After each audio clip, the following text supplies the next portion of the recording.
सबसे पहली बात तो ये जहन में रहे कि जहां आदमी नमाज पढ़े उस जगह को जमीन पर कायम रहना उसका जरूरी है। जैसे रेलगाड़ी, चलती हुई गाड़ी में नमाज नहीं होगी। आदमी वुजू करके तैयार रहे और तैयार रहने पर जहां गाड़ी खड़ी हो फौरन अपने 2 रकात नमाज पढ़ ले। सुन्नतें पढ़ सकता है, फर्ज नहीं पड़ेगा चलती गाड़ी में। फिर आपने देखा कि हमारे यहां तो गाड़ियां घंटों क्या कहते हैं खड़ी होती, लोग कोई मजबूरी भी नहीं, बल्कि एक लतीफा अखबार में यह छपा था कि एक दिन गाड़ी जो है टाइम पर आ गई, लोगों ने बड़ी ताली बजा के इस्तकबाल किया, तो रेल वालों ने बताया कि साहब ये कल की है जो आज आई। तो जहां इतनी सहूलतें मौजूद हो तो फिर चलती गाड़ी में पढ़ने की क्या जरूरत, जब ठहर जाए गाड़ी उस वक्त पढ़ें आप। और सुन्नतें तो वैसे ही पढ़ सकते हैं। अब जाहिर है ज्यादा से ज्यादा 2 रकातें हैं, 2 रकातें जो हैं वो आप 2-4 मिनट में पढ़ सकते हैं, तो उसमें गाड़ी के ठहरने का इंतजार करें। ये तो रेल, इसी तरह हर गाड़ी का मसला उसको रोक लिया है।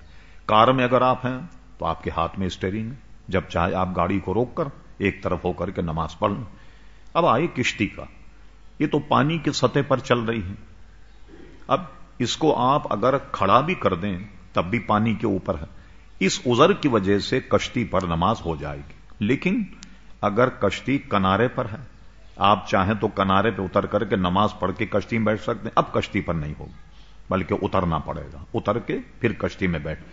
जहां किनारा नहीं हो, अब चूंकि उज़र शरई, जैसे पानी के जहाज में लोग एक जमाने में हिंदुस्तान के दौर में बंबई से जद्दा जाते थे, मेरा ख्याल 8-10 दिन लग जाते समंदर में, तो जाहिर है कि किनारा तो नहीं होता। अब ये मजबूरी की वजह से कश्ती में नमाज हो जाएगी। इसी तरह हवाई जहाज में जरा आप रोक करके उतर तो सकते नहीं, लिहाजा आप खड़े होकर के मुमकिन हो तो नमाज पढ़ें।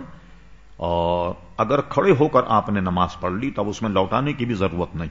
हां, कुछ अवारिज ऐसे हों कि कुर्सी पर बैठकर नमाज पढ़ना पड़े, तो ऐसी सूरत में फिर नमाज तो पढ़ ली जाए ताकि नमाज फौत ना हो, छूटे नहीं, और मंजिल मकसूद पर पहुंचकर फिर उस नमाजों का इयादा करें, उसको लौटाएं।